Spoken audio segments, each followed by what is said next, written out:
There are lots of things you can spend your tax refund on, but one thing you don't have to spend it on? A new smartphone. Switch to Metro PCS now and get not one, but 2 free 4G LTE smartphones for brands like Samsung and LG. Plus, you're on T-Mobile's blazing fast nationwide 4G LTE network. Hurry! Switch to Metro PCS and get 2 free smartphones after instant rebate. One heck of a deal, only at Metro PCS. Limited time offer. Sales tax not included in phone price. Coverage and services not available everywhere. See store for details and terms and conditions. Blog Talk Radio. Live from Fort Bragg's backyard, this is the show that put the 110 Nation on the map. There is only one nation, the 110 Nation, and you're listening to the 110 Nation Sports Show, covering each and every sport across the board. There is no sport too large or too little. It's time to talk the talk.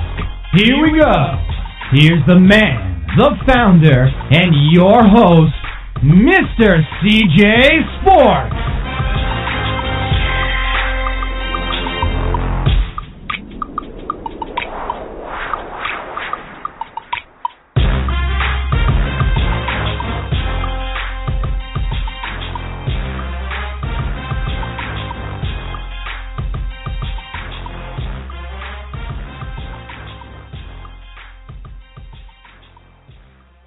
I want to welcome everybody to the 110 Nation Sports Show. I am your host, Mr. CJ Sports. You can follow me at CJ Sports 1. You can follow the 110 Nation at 110 Nation. Check us out on Facebook, my personal fan page, Mr. CJ Sports, the 110 Nation fan page, 110 Nation Sports. Also check us out over at www.the110nation.com and www.the110nationsports.com. There you go. For our blog site and everything going on. Here at the 110 Nation. Thursday, good God, weeks going by very, very, very quick. It's hard to believe that here we are Thursday night, about to be wrapping everything up here at the 110 Nation for the week. One more day. I mean, we still got show Sunday. Don't get me wrong. We got the happy hour garage at 7 p.m. Sunday night. And we got the Dirt Talk Hour at 9 p.m. Sunday night. So make sure you guys tune in. But one more day at the end. It just amazed me how quick the week goes by. Lordy. Oh, all the drama going on in the world. NBA.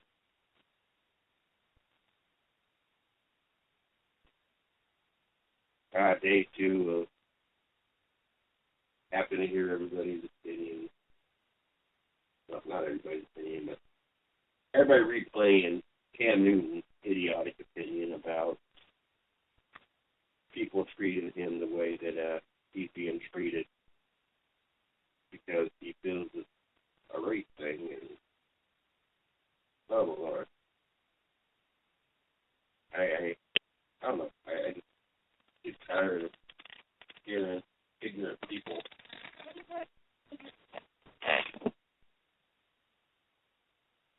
Don't like listening to ignorant people try to blame everything for why people don't like somebody or themselves versus why people don't. Oh my God. Put the race car down, please. Good God.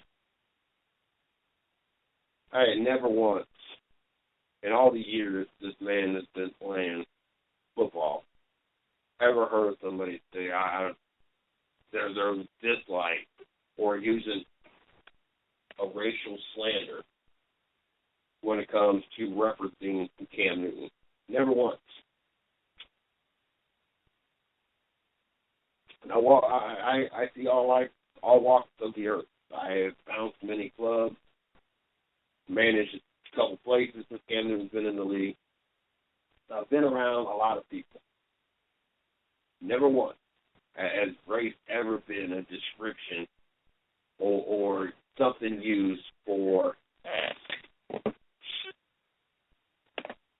race has never been something that has been used to describe why somebody hates Cam Newton or dislikes Cam Newton. It's all the idiotic things that he has done leading up to this day, and it's all the immature things that he still does that has people feeling the way they do. It has nothing to do with the race. And good God, I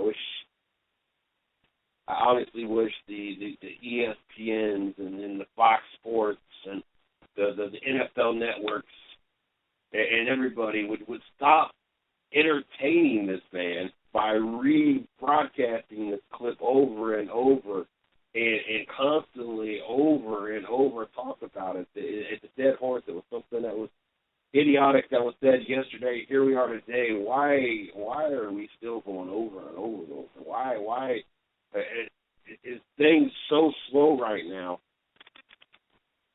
that these shows have nothing else better to talk about?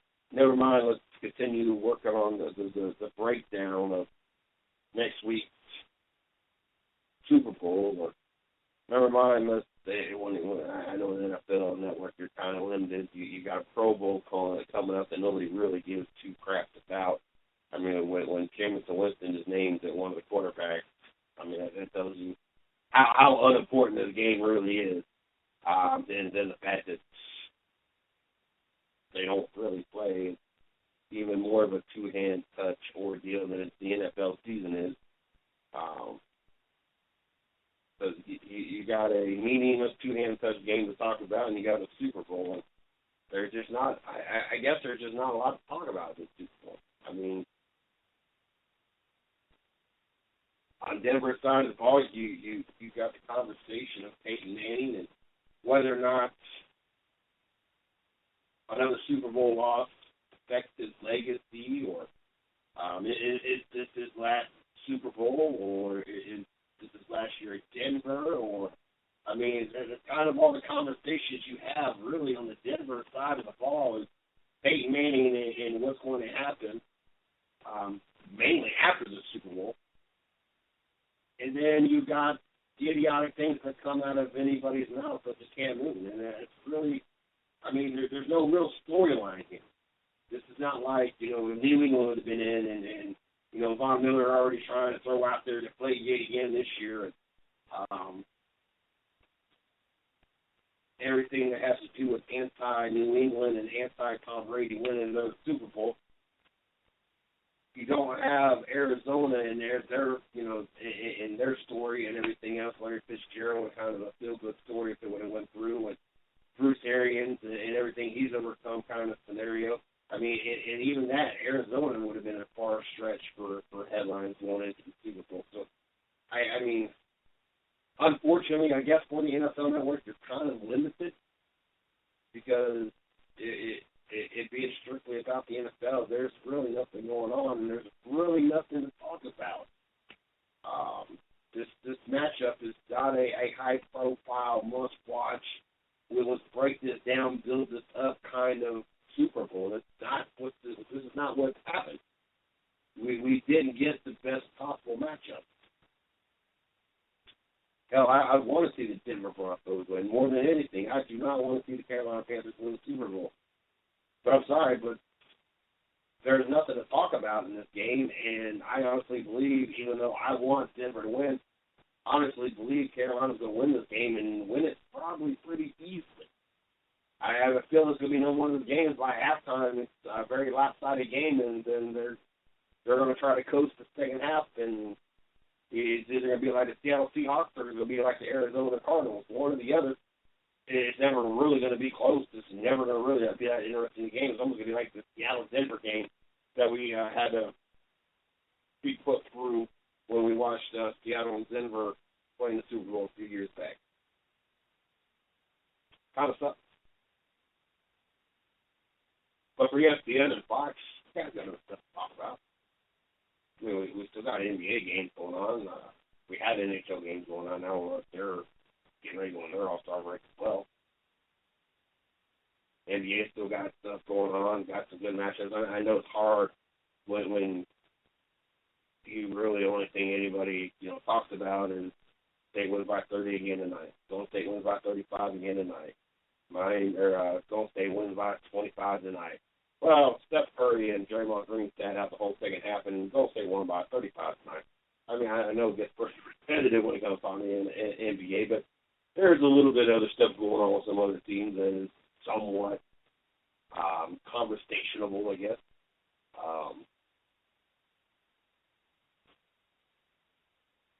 I just wish that these sport outlets would go ahead and just stop trying to fuel the fire.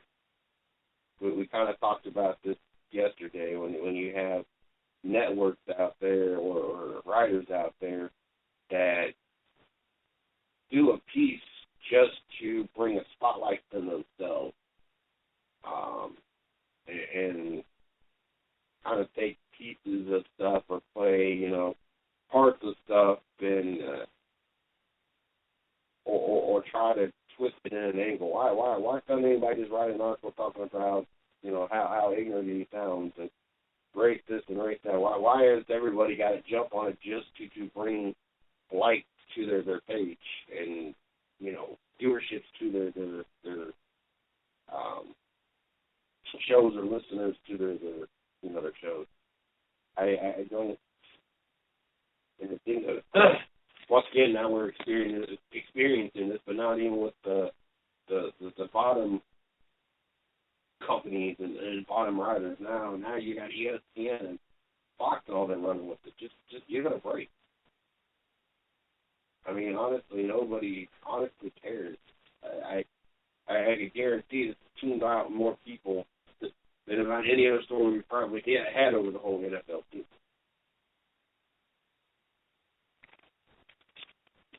Just absurd as it sounds.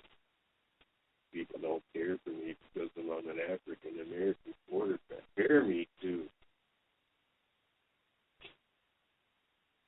You're right, because usually quarterbacks are one of the most intelligent players out there, and most of them didn't get kicked out of college for stealing and cheating, and most of them didn't have to, or didn't get to go through the pay to play, or at least didn't get caught if they were involved with that whole scheme that college is not supposed to be doing. So you're right.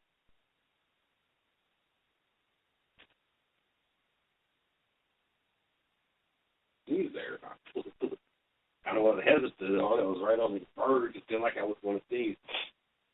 NBA security officials interviewed Los Angeles Clippers center DeAndre Jordan and team assistant athletic trainer travel manager Joe Resendez on Wednesday as part of the league's investigation into last weekend's altercation between Blake Griffin and the team's assistant equipment manager Mateus Hesse, which resulted in the all-star power forward sustaining a broken bone in his right hand that is expected to sideline him for at least 4 to 6 weeks.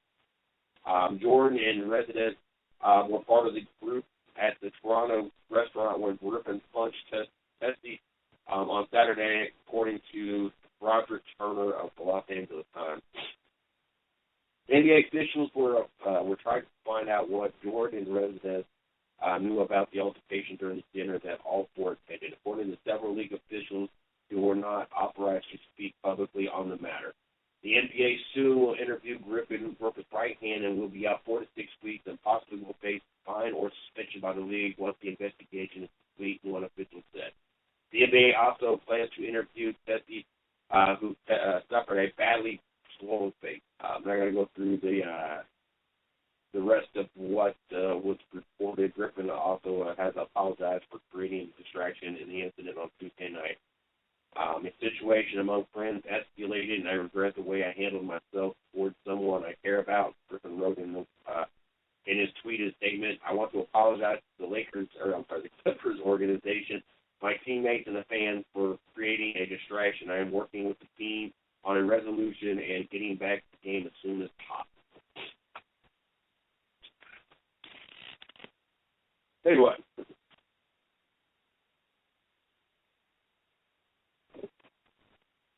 Blake Griffin is not no small guy. So, a couple things here. One, I don't know what their assistant security or their assistant equipment manager or whatever.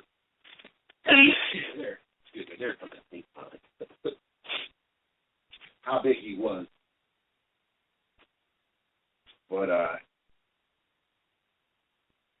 would like to assume that taking on someone's size, such as Blake Griffin, that he's a pretty big guy. And I would hate to see how swollen his face was if Blake Griffin broke his hand on his face. I mean, that sounds that had to be a pretty gruesome punch in order not only to swell his face up, but I can only I don't know, sit there trying to visualize how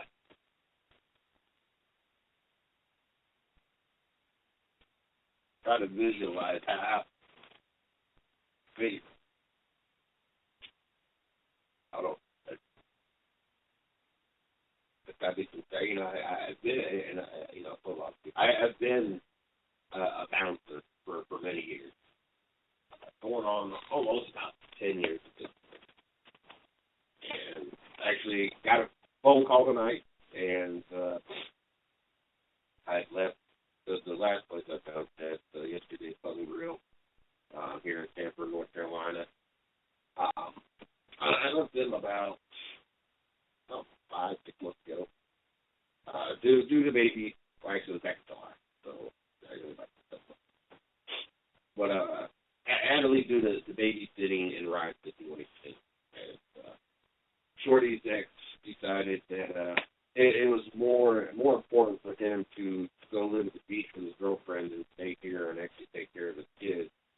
So I had to put up the bouncing shoes, I guess, was whatever you want to call them, and stay home on the weekends.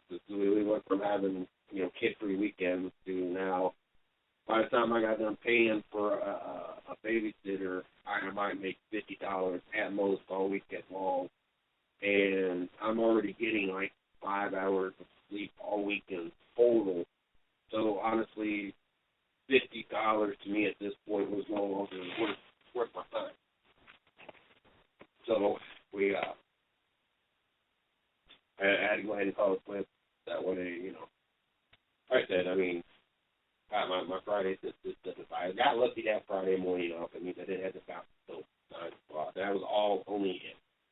I had Friday night off, and there in the beginning I didn't have Friday off. I had to work for Friday as well. But now, I got to work tomorrow. Now I don't hardly work Fridays, and then I still have to work tomorrow. I got to work tomorrow. But, and then I bounced from 9 until I'd get home about 3:30 in the morning.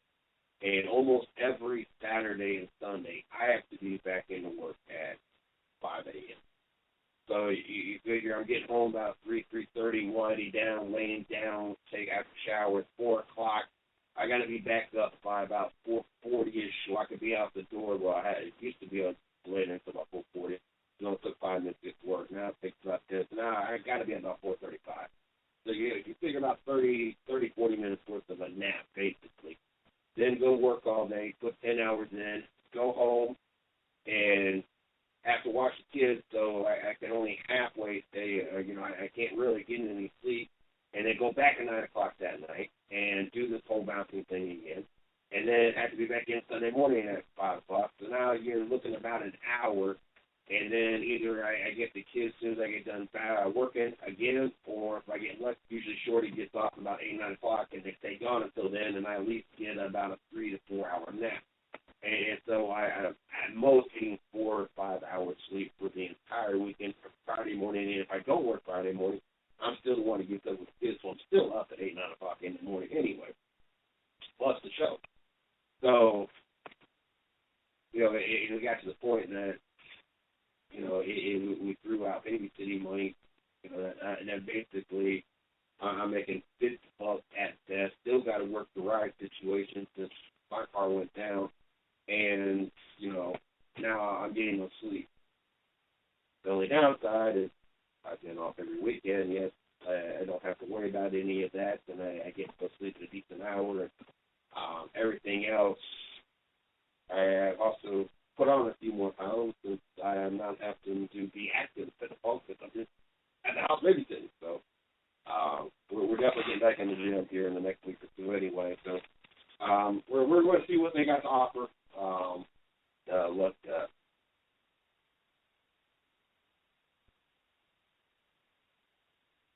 got to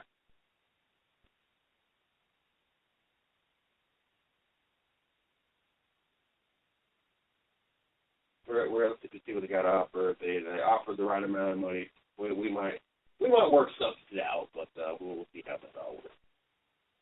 But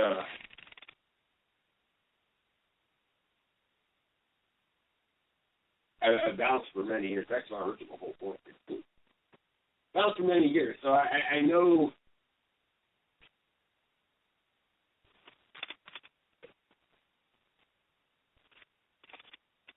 I know what it's like to have to go up against guys bigger than me. I know, being someone that about a year and a half ago I was bench pressing 460 pounds, I also know what kind of strength comes behind a guy like Blake Griffin's size.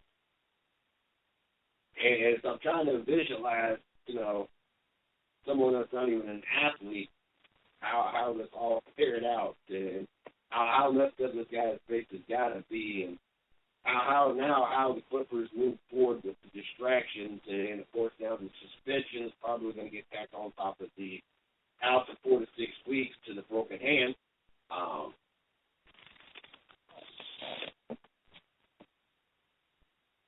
So Clippers to me have never been a team that I would consider as a threat to win a championship.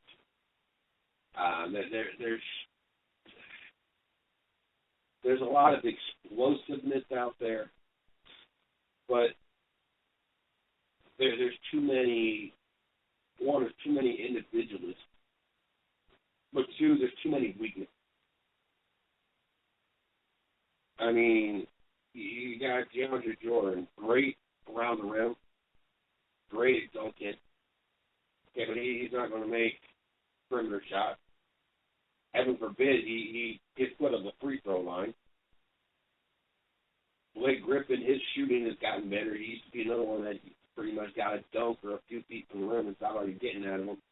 He's getting better, but now he's more of stardom in the spotlight. Chris Paul is getting past his prime. I know they're still trying to pump up Chris Paul to be the best point guard in the league, but he's lost his step. There's a good handful of point guards I would put in front of Chris Paul. Redick, streaky. Jamal Crawford, streaky. Pierce past his prime. I mean, we can sit here and name players after players on this team. None of it is in comparison to the Golden State Warriors, the San Antonio Spurs, or the Cleveland Cavaliers. And honestly, I don't know if they're even in comparison to the Toronto Raptors right now. But especially those top three teams. Those three teams are that. The Clippers, on top of everything else, I'm sorry, but nobody's getting past San Antonio or Golden State. It's not happening. And it's almost not even fair to the rest of the NBA right now. You got all these talented players coming out. You got all these teams trying to spend money to build themselves a roster. To put themselves.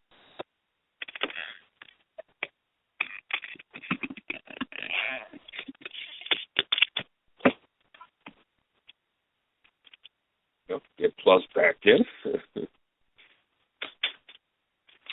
Gotta plug it back in. We got to plug in for a second. But you got all these talented players out there coming into the NBA. You got all these teams out there spending all this money to put the best team they possibly can together. And then you got Golden State. And it's almost unfair to the teams, the owners, the other teams, the players, because no matter what kind of team you put together, unless you could put a team together that is a split mirror image of what Golden State has right now, it don't matter what you do. It don't matter who you sign. It doesn't matter who's the next big player to come out of college basketball. It doesn't matter. Unless you can find somebody that can shoot from pretty much anywhere from half court on and be effective,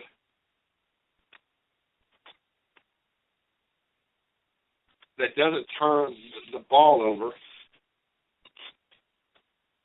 and have a co-part that might not be as effective, but Klay Thompson's a pretty good three-point shooter, and then have all the role players that know their roles and are 100% happy with their roles, you're not going to, unless you could duplicate Steph Curry, ultimately is what it comes down to. Unless you could get your version or a better version of Steph Curry. In other words, someone that even hits more threes or is more efficient at the three, it does not matter at all what you do.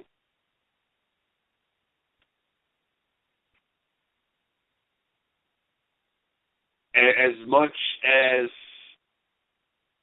it bores me to try to watch the NBA because of those teams like Golden State. Let me backtrack there a second.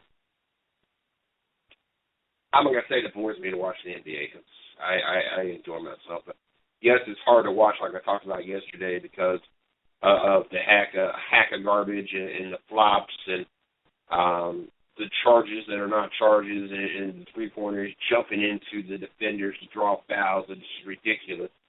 Those things make it hard to watch the NBA. Steph Curry and company makes it hard to watch the Golden State Warriors. And like I said last night, you got to be a dedicated fan to watch Golden State. You have to be. I'm sorry, but I'm not watching Cleveland beat everybody by 30 points. It's just not fun.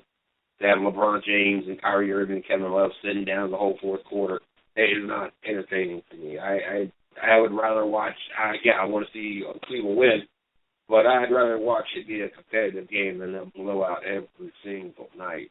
Good God almighty, I don't know how y'all do it. Do not know how you guys do it.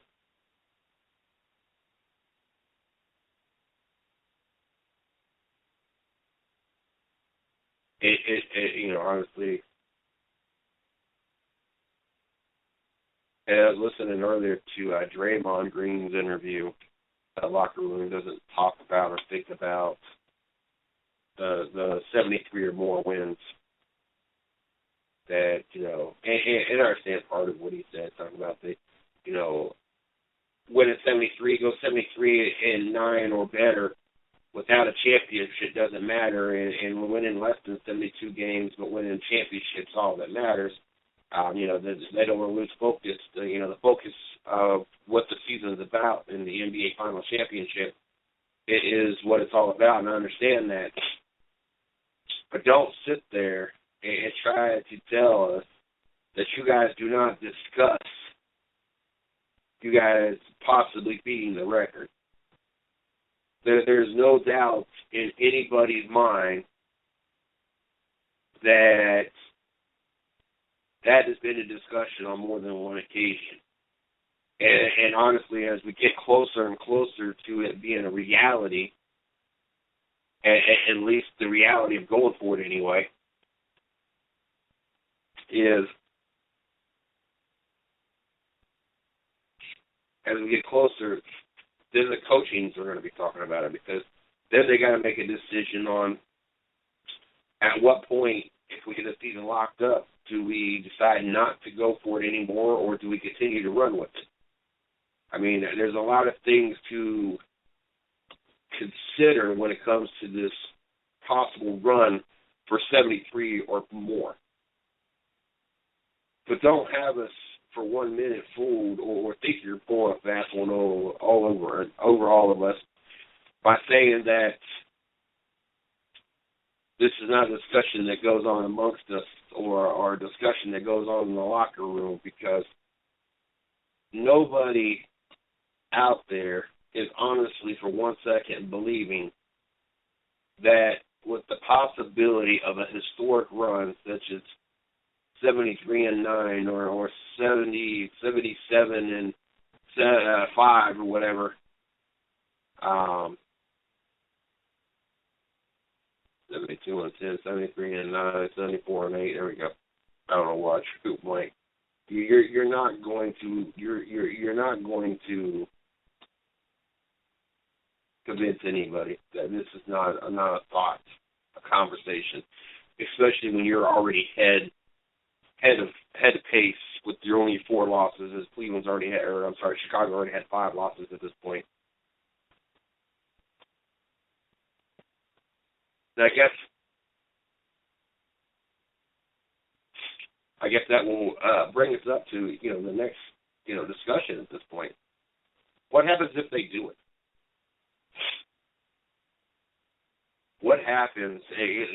We just watched this when it came to the Olympic USA team comparing the 92-93 Olympic team to the current team in what was it, a year or 2 years ago, whatever it was, on who was the better dream team.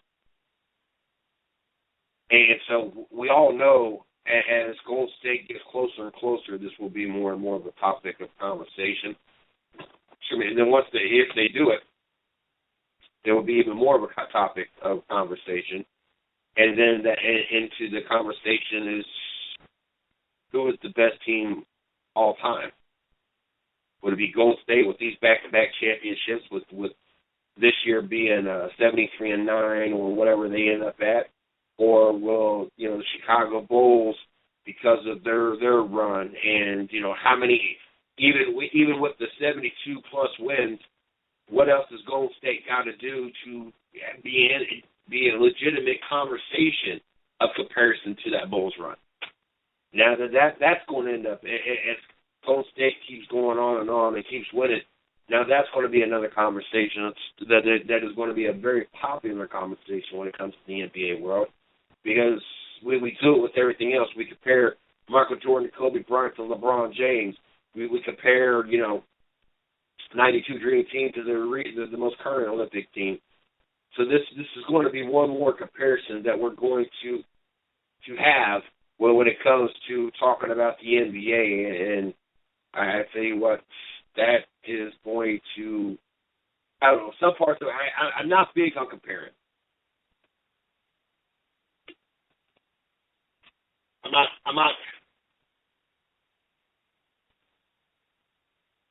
Well, we have the conversation on who's the greatest all time, and people throw out Michael Jordan, people throw out Kobe Bryant, people throw out LeBron James. I don't like to get into those conversations. I like to say, well, Michael Jordan's the best in his era.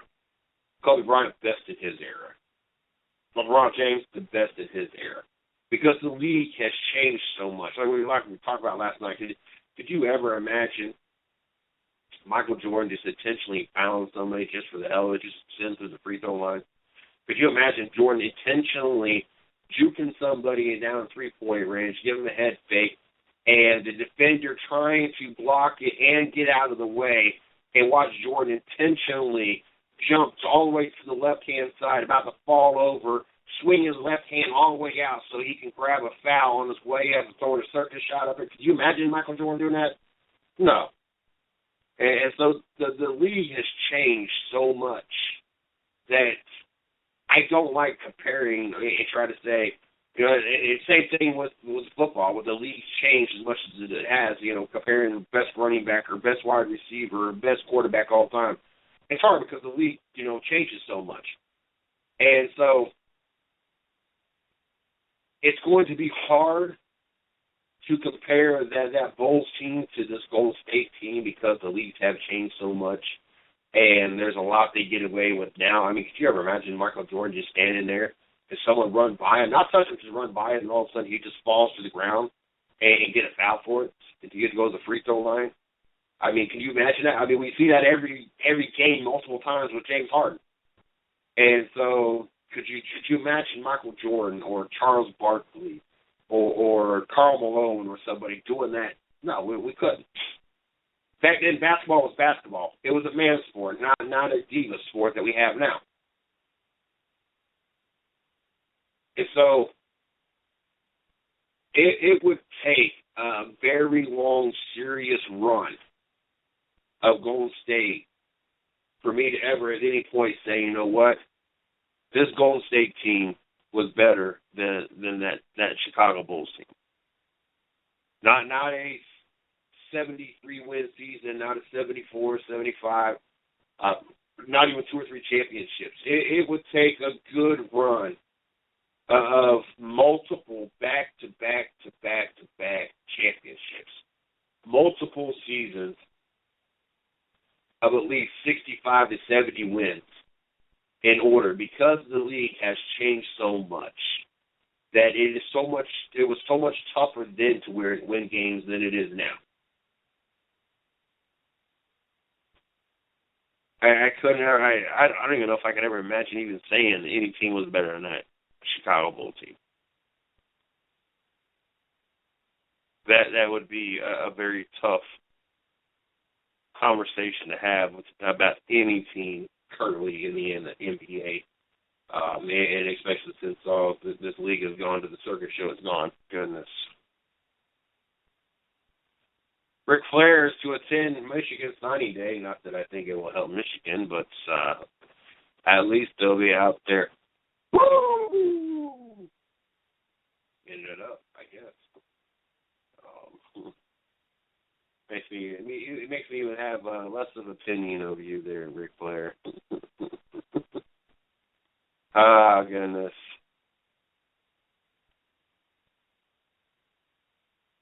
Warriors headline All-Star reserves. Leads NBA with 3 selections. The best team in the NBA now also boasts the most 2016 All-Stars. The 42-4 Golden State Warriors will have 3 players in the February 14th All-Star game in Toronto, after 4 Draymond Green and wing Klay Thompson were named as West reserves on Thursday. Not surprised. I guess that it was more of a surprise that maybe more of the team didn't make the first team, but, you know, obviously not a very Golden State fan. Not that I'm saying I am, but obviously, you know, not everybody wants to see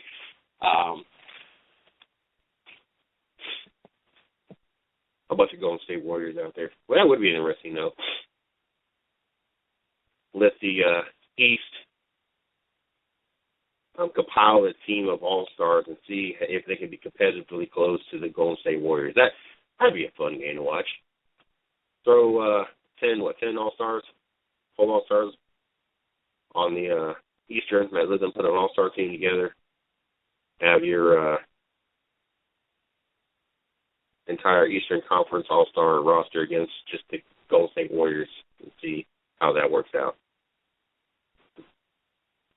Draymond Green, DeMarcus Cousins, Anthony Davis, James Harden, Chris Paul, Klay Thompson, LaMarcus Aldridge, all amongst the Western Conference that got voted in today. Well, the news got released today. Eastern Conference, you're adding Andre Drummond, his first. Paul Millsap, his 3rd selection. Chris Bosh with his 11th. Jimmy Butler with his 2nd selection. John Wall, 3rd. Isaiah Thomas, 1st. And DeMar DeRozan, his 2nd selection. Back in the Western Conference, as was LaMarcus Aldridge's 5th. Klay Thompson, 2nd. Chris Paul, 5th. Only 5th selection in the All-Star. I guess kind of surprising to me, especially all those years he spent in New Orleans and was like really the only player down there. So I'm kind of surprised it's only his 5th selection. James Harden, his 4th selection. Anthony Davis, his 3rd selection. And DeMarcus Cousins, 2nd. And Draymond Green making his 1st appearance in the All-Star game. Ought to be I don't know. I'd say it ought to be an interesting game, but we all know better than that. They have no purpose in this game, so it's never really an interesting game. I just told you guys the only reason I'm going to be tuned into this game is to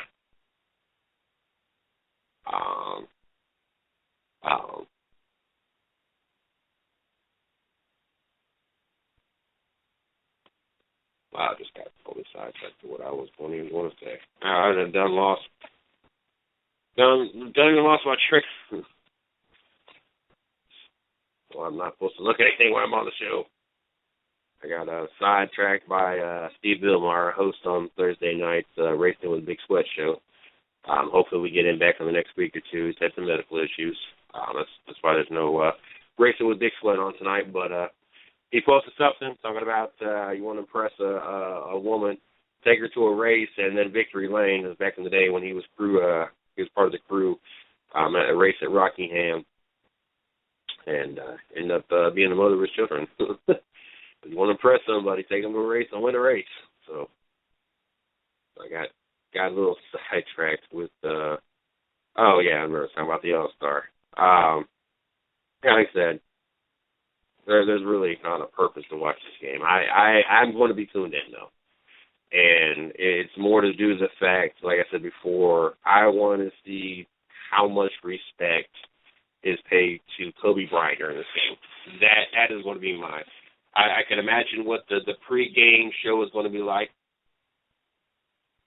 And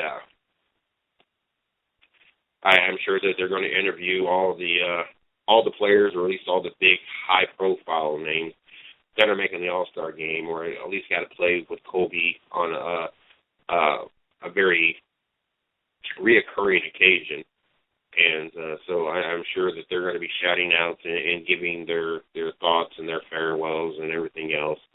And so that's going to be cool to watch. And then on top of that, you got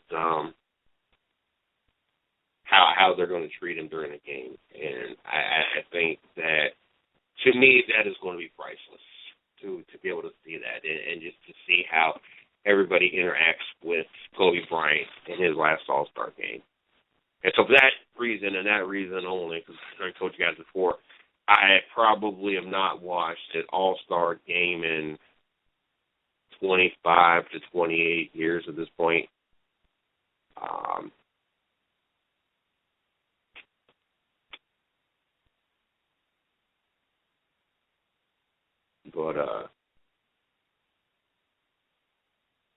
Yeah. Oh, my goodness.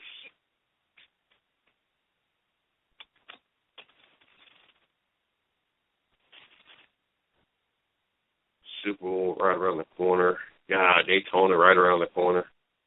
Already made a point to make sure that I have that afternoon off. I already requested it off. February 21st, running the Daytona 500. That's going to be fun to watch.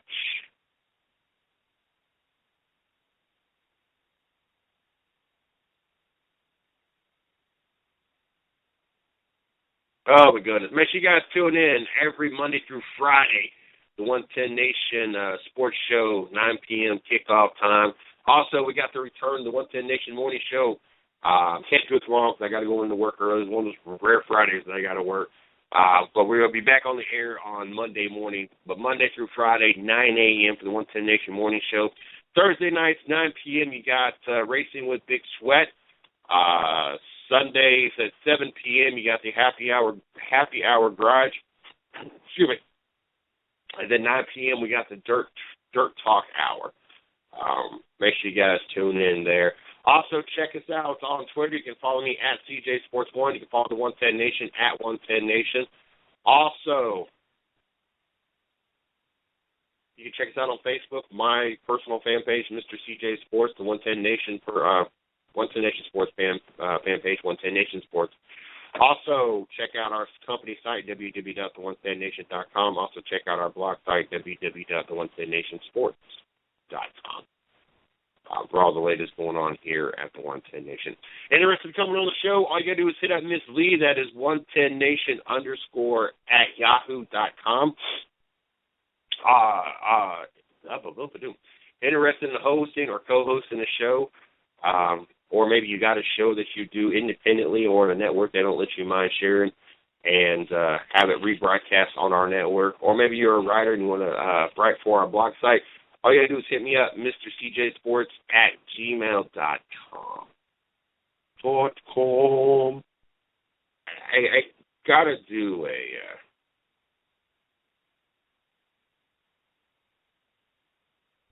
do a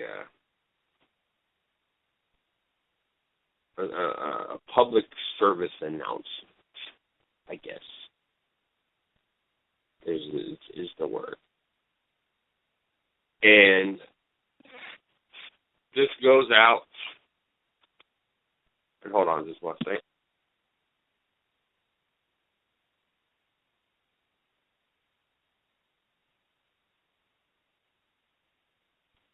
This ladies, I want to speak to you for a minute, because this has become more and more of an issue, and I don't know who started it. I don't know why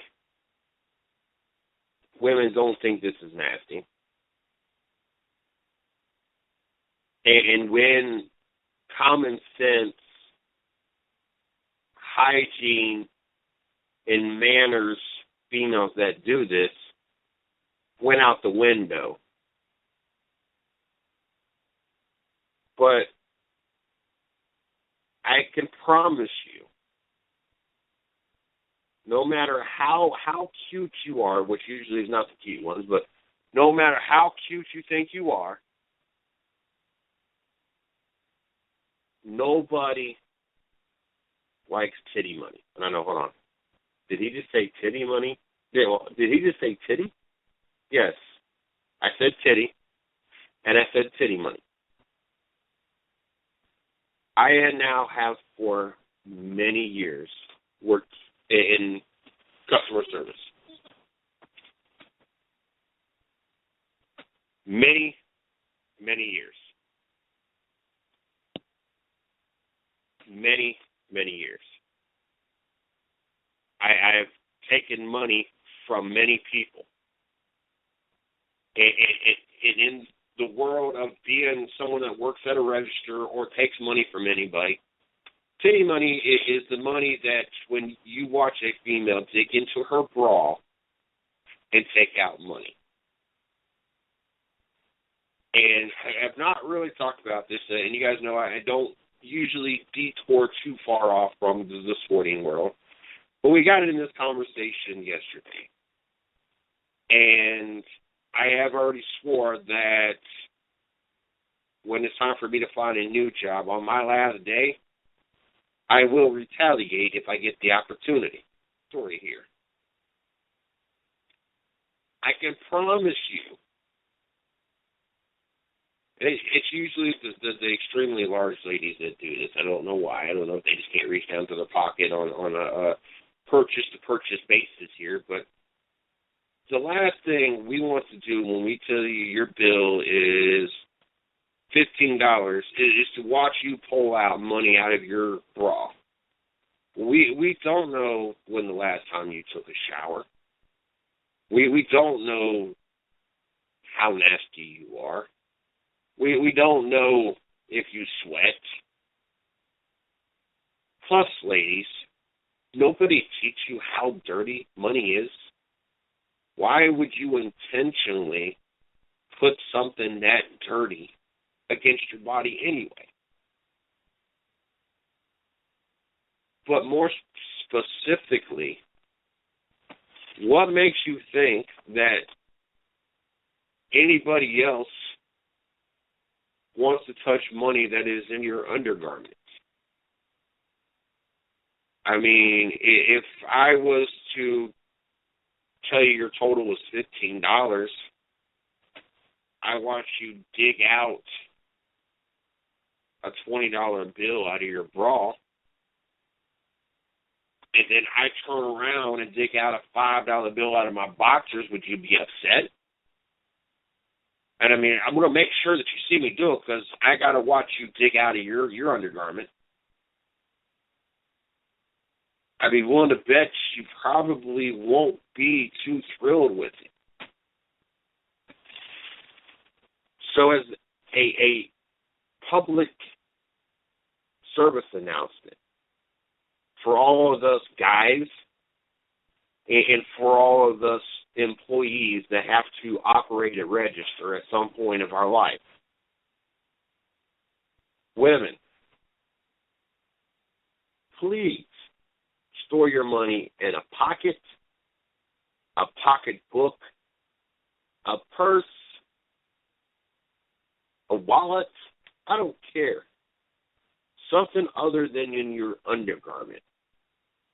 Because one day you're going to come across somebody that either B is going to put you in your place for how nasty it really is, B is going to return the favor and dig it out from their undergarment, if it be a guy or a female, or C, somebody's going to refuse your service. Because that is beyond probably one of the nastiest things that any cashier has got to go through on a daily basis. There's a lot of nasty things. There's a lot of nasty people. But to watch somebody dig money out of their undergarment against their body, that has got to be one of the at least top 5 nastiest things somebody could possibly do. Ladies, stop doing it. No matter how cute you think you are, and 9 out of 10 times you're not anywhere close as cute as you think you are. And like I said, this usually pertains to the very large women. Like I said, I don't know if it's got to do with they just don't want to reach around themselves to get to a pocket or a pocketbook. I don't know. And I understand that, a lot of food gets trapped up in there, and it's easier. They're just used to grabbing up there. But nobody, I can assure you, nobody working behind a counter, working on a register, wants to experience having your nasty money that's come out of your nasty undergarment handed to them.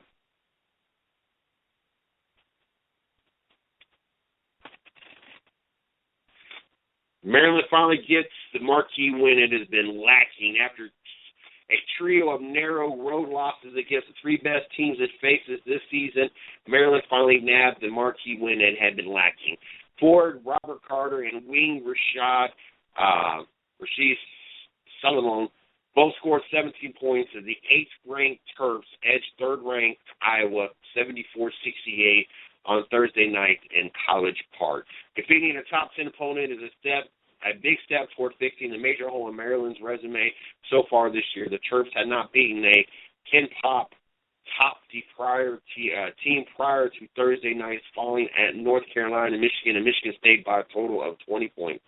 Maryland also remains in striking distance of the Big Ten title chase with the victory. Instead of falling and insurmountable 3 games behind first-place Iowa in the loss column, now the Terps are now just a single game behind both the Hawkeyes and Indiana. Iowa's cold 3-point shooting prevented Maryland's 18-3, 17-2 in play from ever opening up a double-digit lead, but the Terps maintained a slim advantage most of the game as a result of their defense. They have the National Player of the Year candidate Jared Utah to 9 points on 2 for 13 shooting and consistently contested every look the Hawkeyes got from behind the arc. Good game for Maryland. Obviously, they needed that win. As we're getting closer and closer to March Madness, and the resume is needing to look impressive to get that invite into the tourney. Obviously, this win over Iowa obviously did Maryland justice and is obviously going to help. Obviously going to help the Maryland Terps get their invite into the the big dance. Got some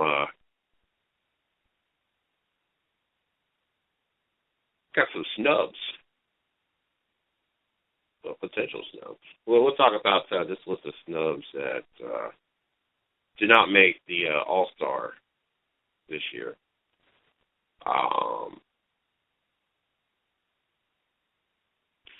First name on the list, Damian Lillard. I think we went through this before. I want to say there was an outcry last year. An All-Star in 2014 and 15, Lillard has become the unquestioned face of the franchise after an offseason of immense overhaul. The results have been better than most anticipated. Portland would make the playoffs if the season ended today and has impressed with a mixture of balance and effort. Lillard has been terrific, scoring 24.3 points a game, dishing out 7.1 a game, and sort of maturity that suggests he will lead his team for years to come.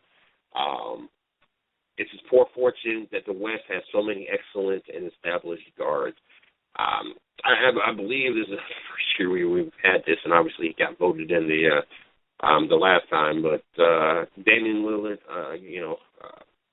a good player, a great player, and unfortunately for Lillard, there are just a lot of great guards in the West. Dirk Nowitzki, power forward Dallas Mavericks, 18 years into his Hall of Fame career. He remains one of the game's premier range-shooting big men, drilling just under 40% of his triples tried, while hoisting a career-high 5.2 bombs per 36 minutes of floor time. He still leads the team in scoring. He's still at the high-efficiency endpoint of 1/4 of the Mavericks' offensive possessions, and he's still the foundation of everything Dallas does. Rick Carlisle's club is about 10 points per 100 possessions better with Dirk on the floor, drawing tension and gunning away than when he's not. Al Horford of the Atlanta Hawks. Horford's statistical output is virtually identical to last season, when he was a no-brainer selection for one of his 4 members of the wildly hot Hawks to make the trip to New York. But his minutes are up, his field goal percentage is down, and the Hawks are in a particular bit worse, and the East overall is quite a bit better.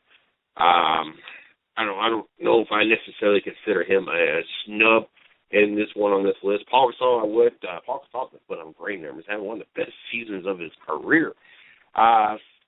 Gasol has been roughly as good as he was last year, standing alongside Western Reserve DeMarcus Cousins as one of the just 2 players averaging at least 16 points, 10 rebounds, and 2.5 assists per game or better. But slight drops in his productivity combined with slightly disappointing start for the Bulls. They are 4th in the East at 25-19, but they've got a bottom 5 offense and haven't been demonstrably better with Gasol on the court. I don't know what they're talking about, but Gasol's been playing some lights out basketball that I've seen, and his stats, one of the best seasons he's had, and one of the main reasons why Chicago is even sitting in the fourth spot. Jimmy Butler sure has not been consistent. Derrick Rose sure has not been consistent, and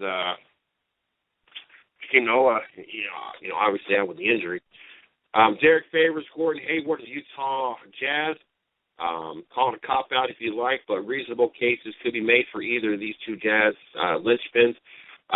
Favors proved himself to be an improving scorer and a space covering defender alongside shoot swatter and lob finisher Rudy Gobert. Then he is capable. Then he compatibly took over the Frenchman's central responsibilities when Gobert was sidelined with the MCL sprain. I don't know. I think that the fact that Utah is sitting with the sitting outside looking in, I think it's got a lot to do with why they were overlooked. DeAndre Jordan, they got him snubbed. I don't care that he's improved on his free throw shooting with 42%. You can't make free throws. You should not be rewarded with anything. And I think I've had this discussion more times than I can ever care to have, and the fact that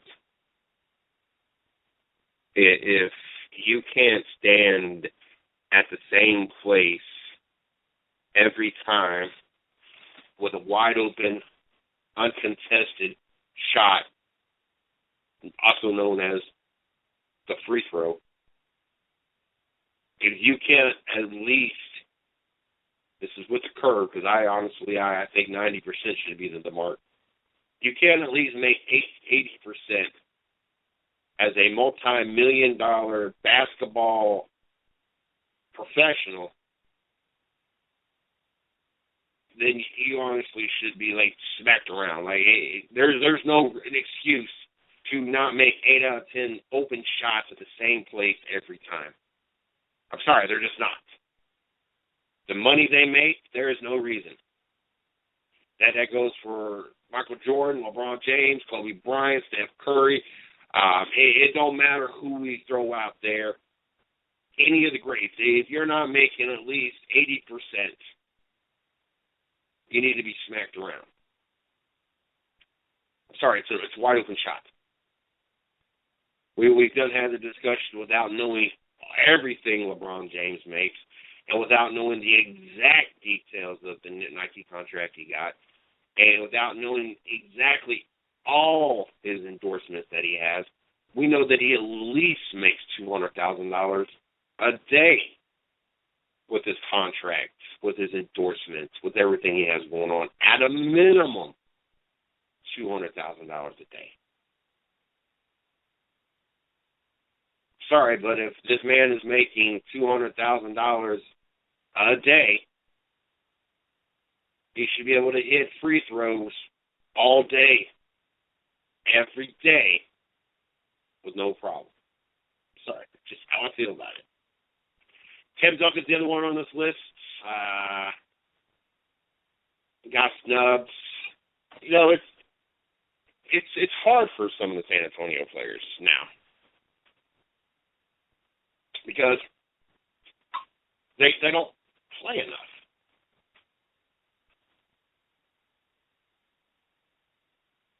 I mean, it works for them. It preserves them.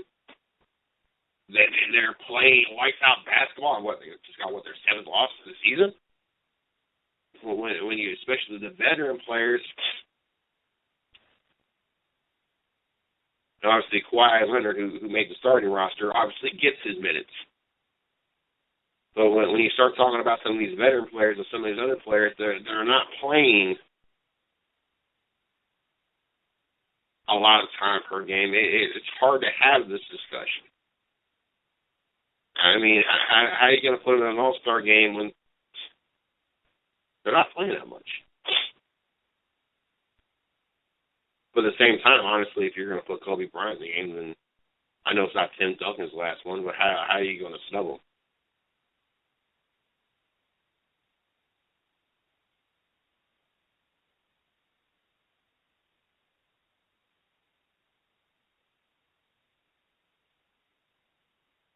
Necessarily have an issue with Tim Duncan not being voted in either. I mean, half this list, I can agree with it. The other half of this list, I don't necessarily agree with it.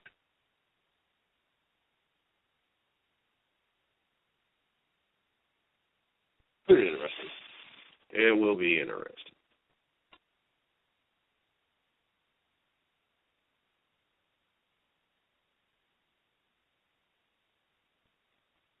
Yahoo Fantasy Baseball, the 2016 game is officially open. Sign up for a league today. So, baseball.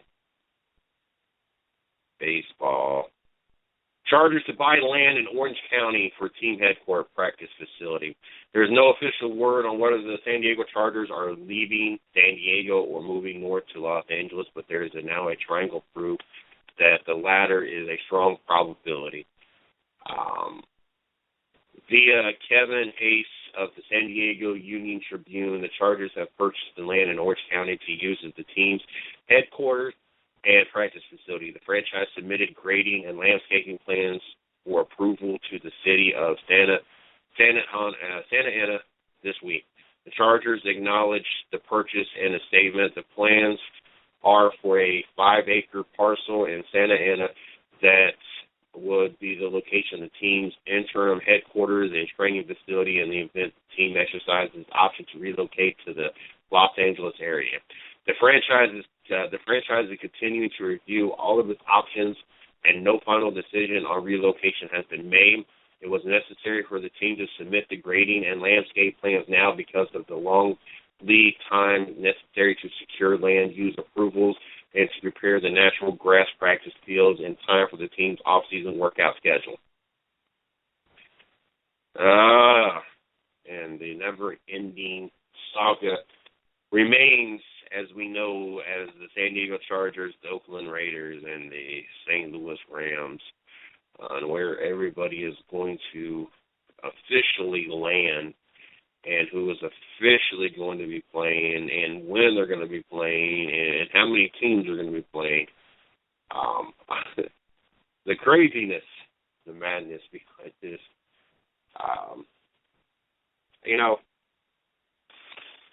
I understand having a stadium in the city affects the economy.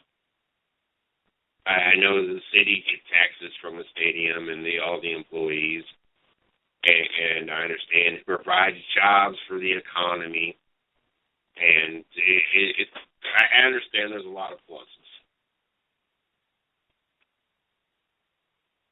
And I also understand that the stadiums have to be upkept. Now, where things get tricky is who is supposed to kick in for what.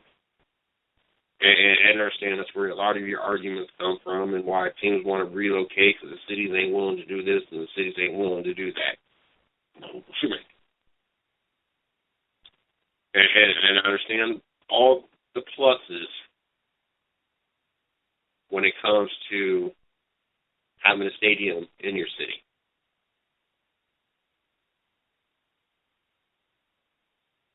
But I'm still with the cities with this in the fact that I don't expect the cities to be flipping all these bills. Yes, I feel the city needs to chip in a little bit because, yes, it is affecting that city's economy.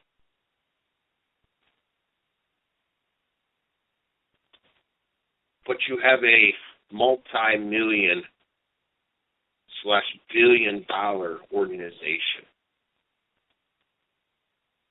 that makes money as long as you put a product out there, fist over hands on that. There's no reason if you are budgeting your money correctly as a team owner, there's no reason that you're not able to afford to upkeep your own stadium. Yes, I think the city should have to be, responsible for so much a year to be spent into the stadium because of what it does to the economy.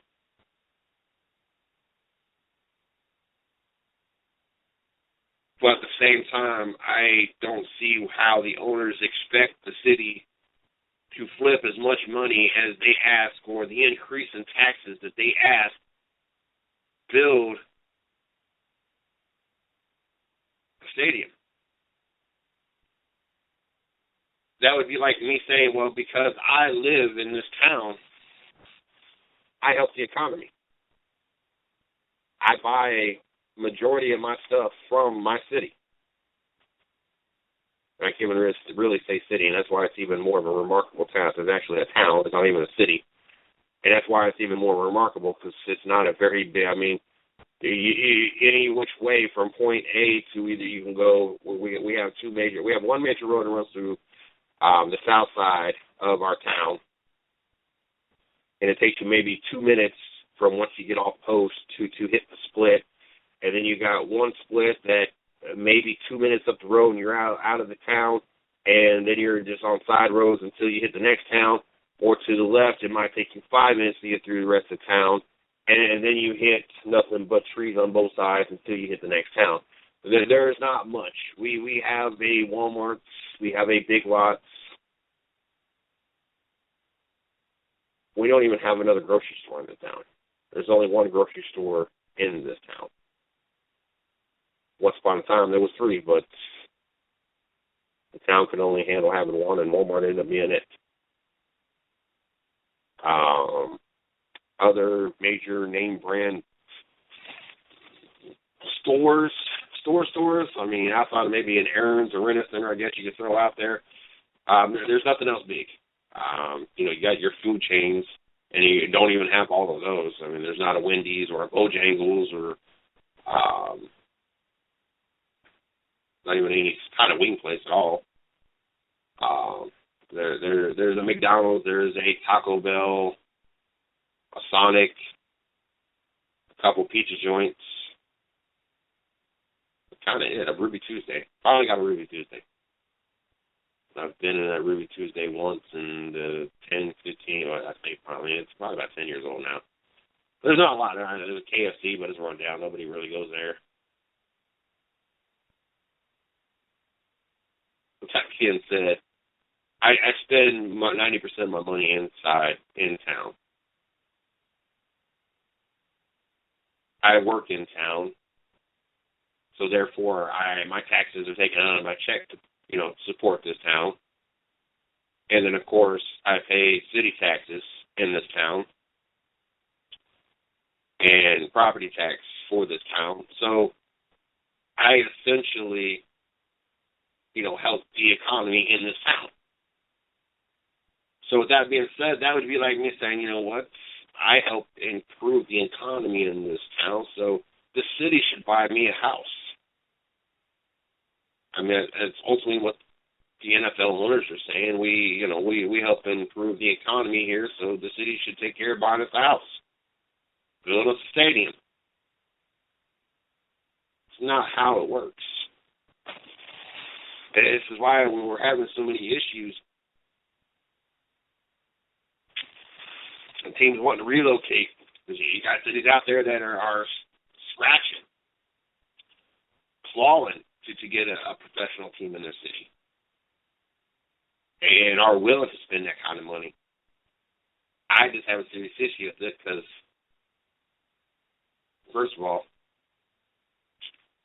it's not how checks and balances works.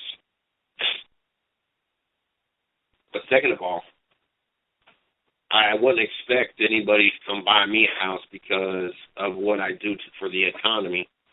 So therefore, why am I expected to help pay more taxes or help chip in, or money that should be spent towards the city in repairs or something? Why is it being spent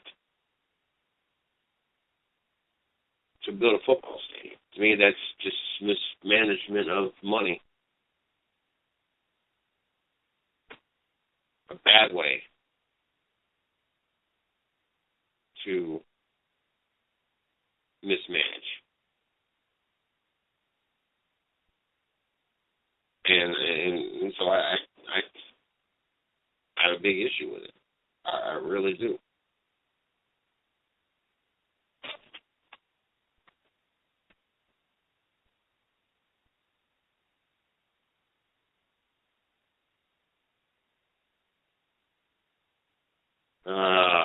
We got 5 getting induction to the NASCAR Hall of Fame. Bruton Smith, Terry Labonte, Curtis Turner, Jerry Cook, and Bobby Isaac. I can't speak on most of these drivers. Most of these drivers are before my time, and so I can't speak on their behalf. But I did get the opportunity to watch Terry Labonte race. And some of the greatest battles with Dale Sr. that I got to see. But watching him on the track and watching him conduct himself, I was glad to be able to have the opportunity to be able to see him.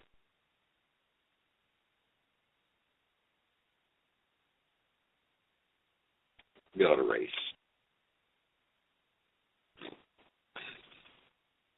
I think it's a really cool thing that I got an opportunity to watch Terry Labonte, got to cheer him on.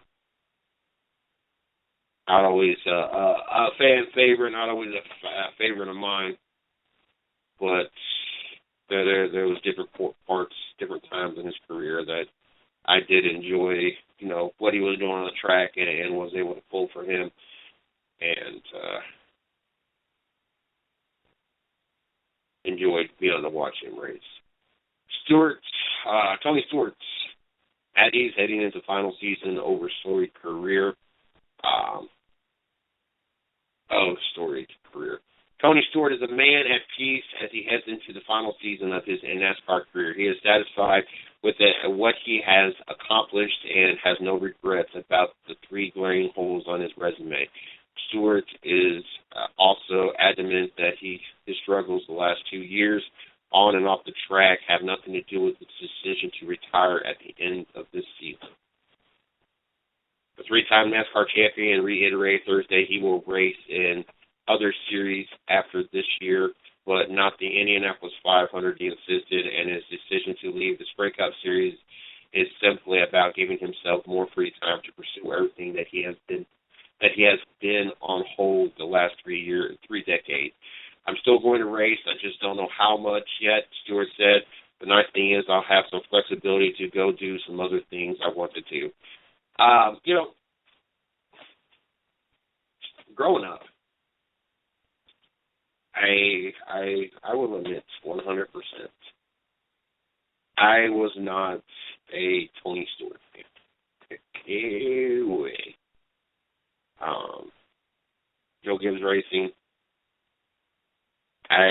no. If he never would have finished the race, I never would have shed a tear.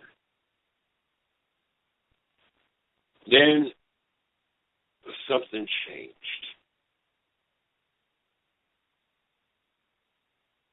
And once he was an owner,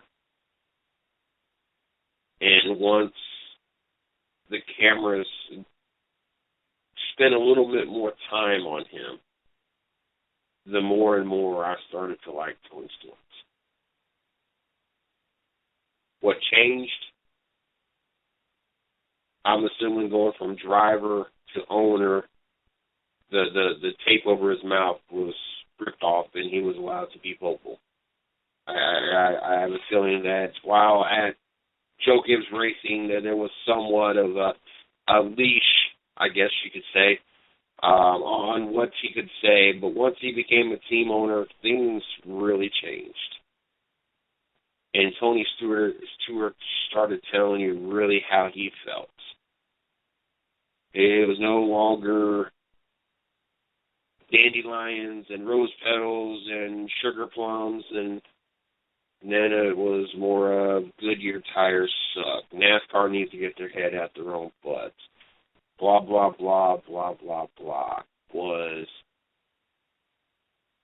entertaining. It was honest.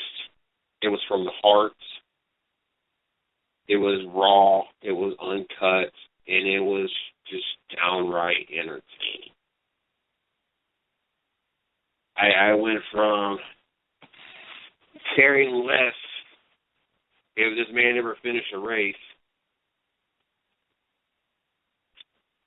to I can't wait to hear what he's got to say in front of a camera. Sometimes you kind of still wish you didn't finish the race because then he was really heated and you really got to get an honest opinion of what was going through Tony Stewart's mind. but it was honest. And as an owner-driver, and you watch him win a championship, and as you see history being made, as he wins, 5 races in the chase to win that championship, you find yourself having to cheer for him. I mean, to have an owner-driver and to do something that's just hardly ever done. I mean, Al Quickie was the last owner-driver. I mean, it's not something that it happens very often. First up on the bucket list, he wants to attend the Formula One race in Monaco with co-owner Gene Haas, who will field an F1 team beginning this season.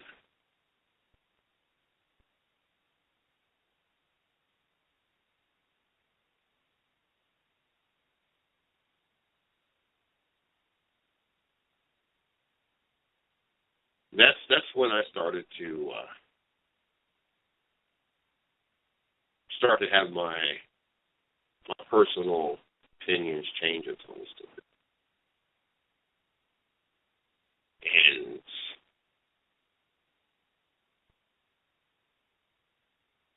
I know that he has reiterated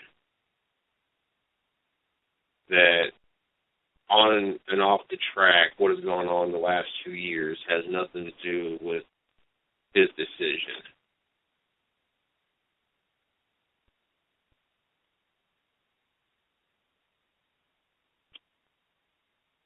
I'm sorry, but you cannot convince me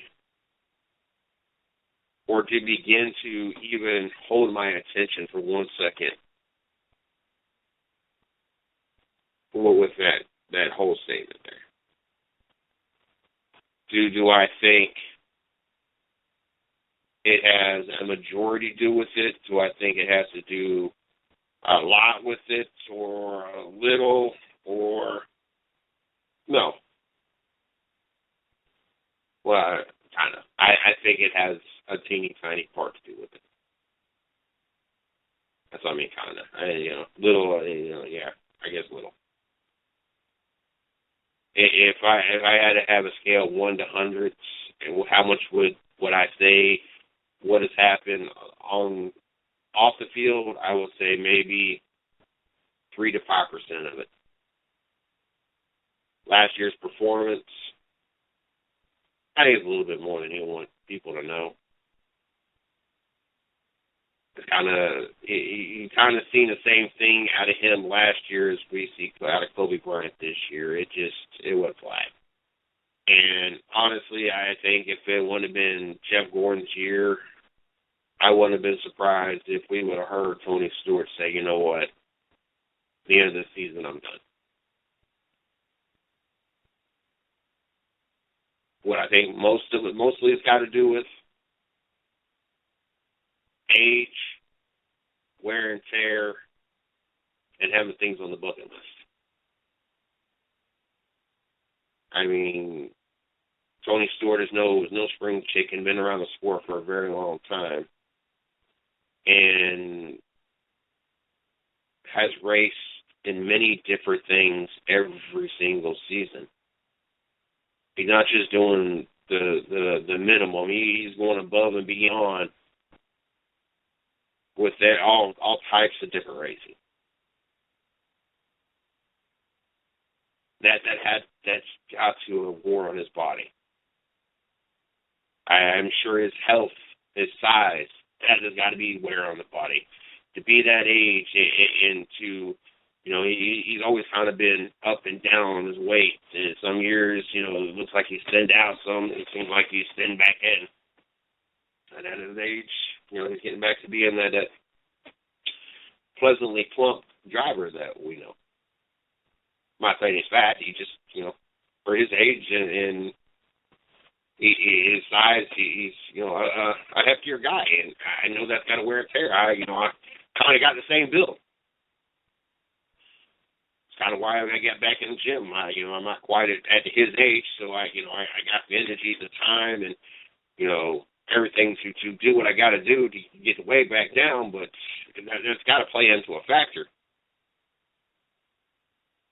But also to dedicate so much of your life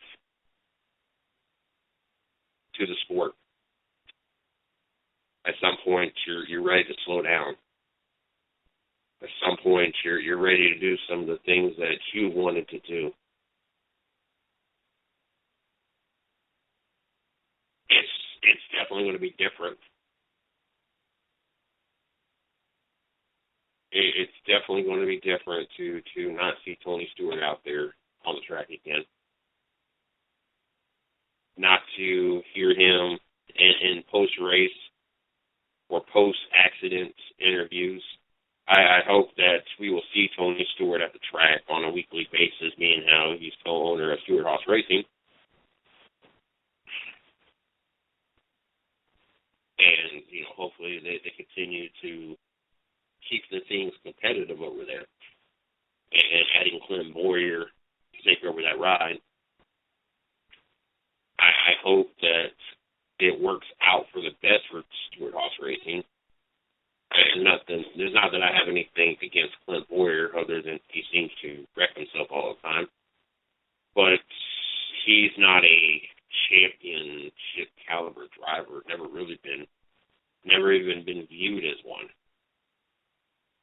I think honestly most people probably put Clint Boyer somewhere between 6 and 12, maybe more like between 8 and 12 best in NASCAR at best. In his best season. I don't think anybody's ever really viewed him more than that. Career-wise, I don't know if they would even put him that high. Throughout his whole career, he's probably 15, 20 at best. If you measure the talent that has been racing throughout while he was racing.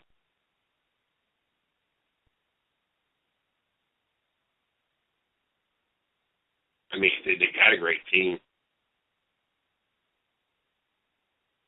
I mean, it's hard to bet against Kevin Harvick, especially the last 2 seasons. Kurt Busch, he's really starting to find himself, and he kind of got the same out of Danica and Clint Boyer. And that's going to be an interesting combination, how well they'll get along, because they've had their friction throughout the years. I mean, I got to really sit here and think about a time where I don't remember Tony Stewart being in a race. It's been a while. It's been a long, long while. Then he threw in that Kevin Ward stuff. But then that's probably got about 3 to 5% to do with that. It was a whole different kind of racing, whole kind. I'm sure it still haunts him.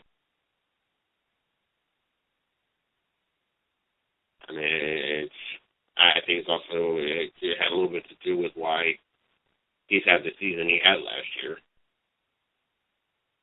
I don't honestly think he'll ever recover 100% from that. It's a shame. You had to have one dumb kid out there, high, driving a car, getting out of the car, and getting up on the track. And it sucks because it ultimately has affected Tony Stewart. And yet this family is still trying to get their day in the sun instead of just, living with the consequences of what their son did.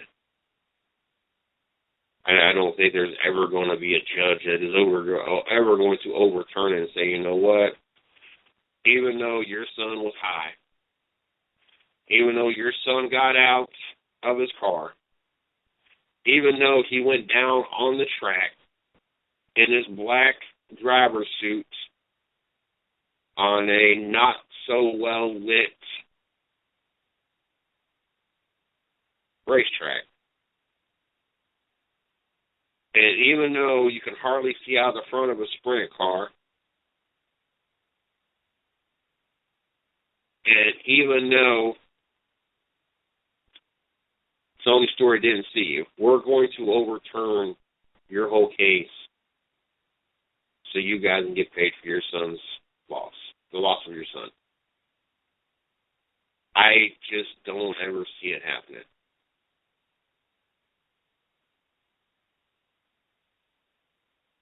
And it's a shame because more times than none, it's sad because more times than none, that is what he's going to be known for, or most commonly known for, versus being known for everything that he has done to help improve the sport, everything that he has done to help provide employment, everything that he does charity-wise work off the track. Unfortunately, all that stuff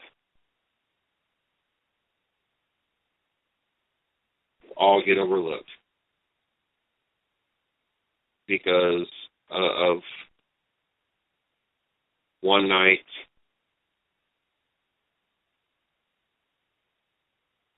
of drug use and racing. And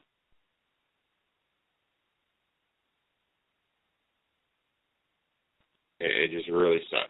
I said, Tony Stewart, great driver, great guy. If you've not had an opportunity to take the time to learn more about Tony Stewart's, you really should. You'll learn a lot about Tony Stewart and realize that Tony Stewart is a really good person and affects or has affected many people's lives in a positive way. And like I said, unfortunately, one bad incident that wasn't even his fault. It kind of wiped all that away, and people don't get to know or don't take the time to know the real Tony Stewarts. And NASCAR fans, unfortunately, we get one more season. That's it. One more season, and I'm not expecting Tony Stewart to do the same thing Jeff Gordon did and make it all the way to the Final Four, be a contender for the championship route. Honestly, I don't expect them to make the chase. It would be a pleasant surprise, but I don't expect him to make the chase. Today on the hard courts, we had Indiana win at home over Atlanta, 111-92. Washington loses to Denver at Washington, 117-113. Memphis at home, 20s up on Milwaukee, 103-83. New Orleans at home over Sacramento, 114-105. Toronto at home, a lot of home wins tonight. Home over New York, 103-93. And then just getting underway, Chicago travels to L.A. against the Lakers. Chicago is up 6-2. In the NHL, don't forget this weekend we got the All-Star game.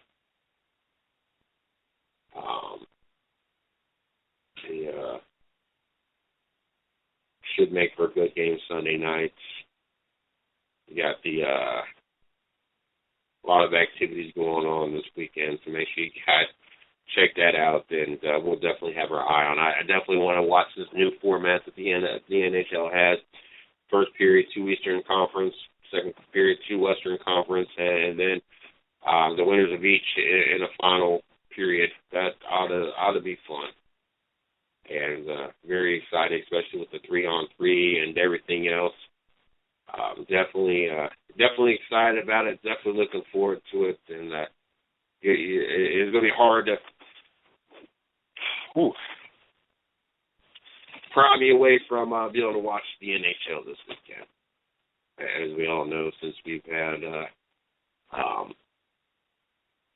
Izzo on, that is one of the things that I've been working on to improve myself on. So definitely will be doing that, and I'll definitely be checking it out and watching this weekend.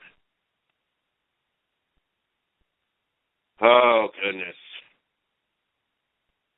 Interested in coming on the show?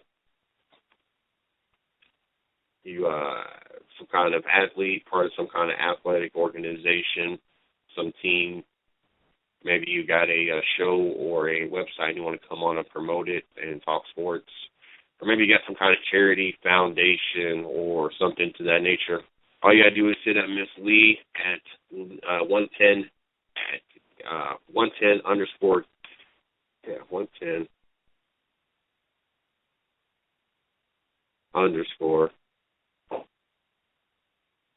No, there we go.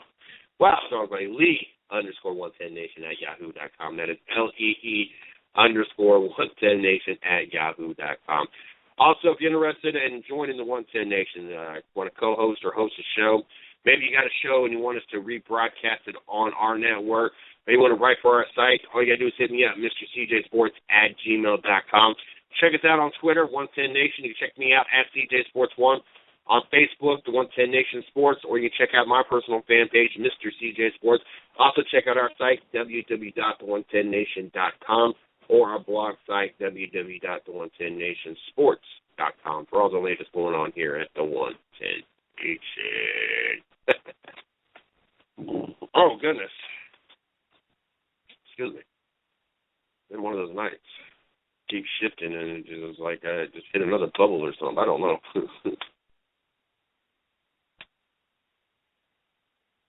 La-di-da-di-da-di-da.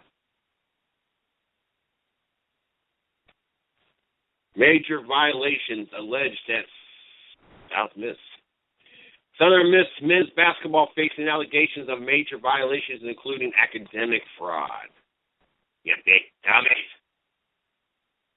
Southern Mississippi officials and former coaches had a 12-hour hearing before the NCAA Committee on Infractions last week to answer a host of allegations of wrongdoing within the men's basketball program, multiple sources told Yahoo Sports. The hearing, which took place January 21st, centered on 7 allegations of major violations by the Golden Eagles during the tenure of head coach Donnie Tyndall. A decision on addition sanctions levied against Southern Miss could be reached by April 1st, according to sources. The school already has self-imposed postseason bans for last season and this season in an attempt to mitigate further penalties. Among the allegations against the program are academic fraud and arranging impermissible financial aid for ineligible players. Tyndall, who left Southern Miss in 2014 to become the head coach at Tennessee, but lasted only 1 year before the nature of these allegations became public, has been charged with lack of coach control and academic fraud. Former assistant Adam Howard also is facing major allegations. Both former coaches attended the hearing, in addition to Southern Miss President Rodney Bennett and Athletic Director Bill McGillis. Sources said Tyndall argued strenuously that he was unaware of much of the alleged wrongdoing that had been attributed to Howard, according to sources, especially the charges of academic fraud. Tyndall, who was fired at Tennessee last spring, is currently serving as a volunteer assistant athletic director in NAIA Tennessee Wesleyan. His record at Southern Miss was 56-17. Prior to that, he was the coach at Morehead State, and the Eagle also landed the NCAA probation for violations during Tyndall's tenure. Voluntarily forfeiting postseason play was not a huge sacrifice for the Golden Eagles last year or this year. In 2014-15, Southern Miss was 9-20. This season, it is 6-12 after defeating UTEP in Hattiesburg on Thursday night. Oh goodness, Southern Miss, you bunch of dummies. Oh, I guess if you ain't cheating, you ain't trying. I guess that's what they say anyway. The stuff catches up with you. But paper trails always seem to be there. And not quite sure what they were thinking that they were going to get away with, but I tell you what, it really sucks. It sucks for those players that are there that honestly try and want to advance their career, and now don't get the same spotlight that they should have gotten because of these allegations and because now of the sanctions that are going to be brought down on this program. And it really sucks. It really sucks that you have coaches out there that really screw it up for the young adults out there that are honestly trying. And you don't get young adults every day that are actually trying and doing things right. And then you get coaches that either try to act like they turn a blind eye or are part of the problem. And so when you have that next set of group of kids coming in and the next set and the next set that don't get just the proper recognition because they're on probation, it really just, it kind of saddens your heart because, you know, these kids have worked hard to get where they're at. And I'm sure it's got to feel like all for nothing because you get to this program, you finally get a program that you get accepted in, and then they go on probation. Or, you know, that's your last resort, and you couldn't. You know, you might have not have been the best high school player. You might not have had the best grades, and you know, you kind of you hit a few bumps in the road, or they didn't focus right. You were high school, you were a teenage kid. But you might be that good of a ball player that, you know, you're ready for the next step and already the next step. And it's just horrible that because of that, and it's really a shame. I don't know. It just sucks.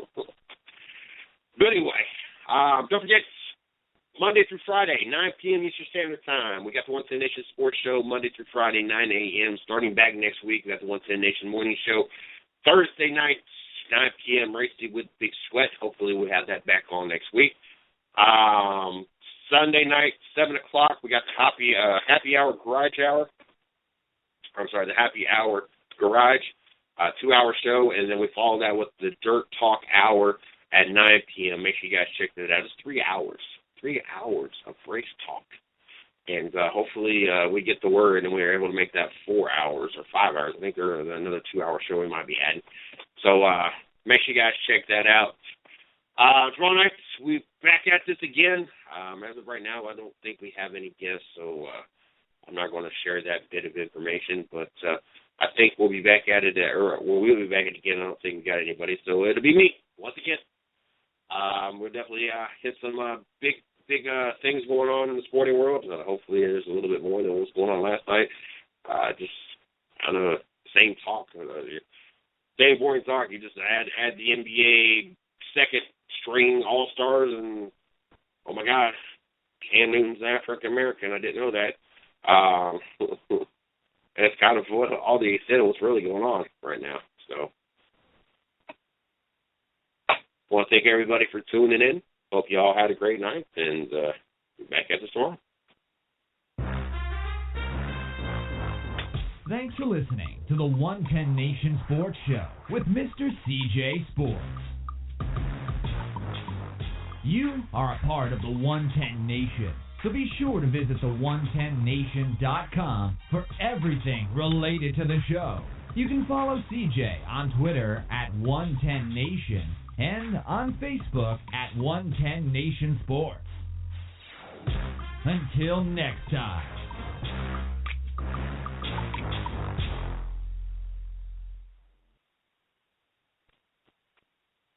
There are lots of things you can spend your tax refund on, but one thing you don't have to spend it on, a new smartphone.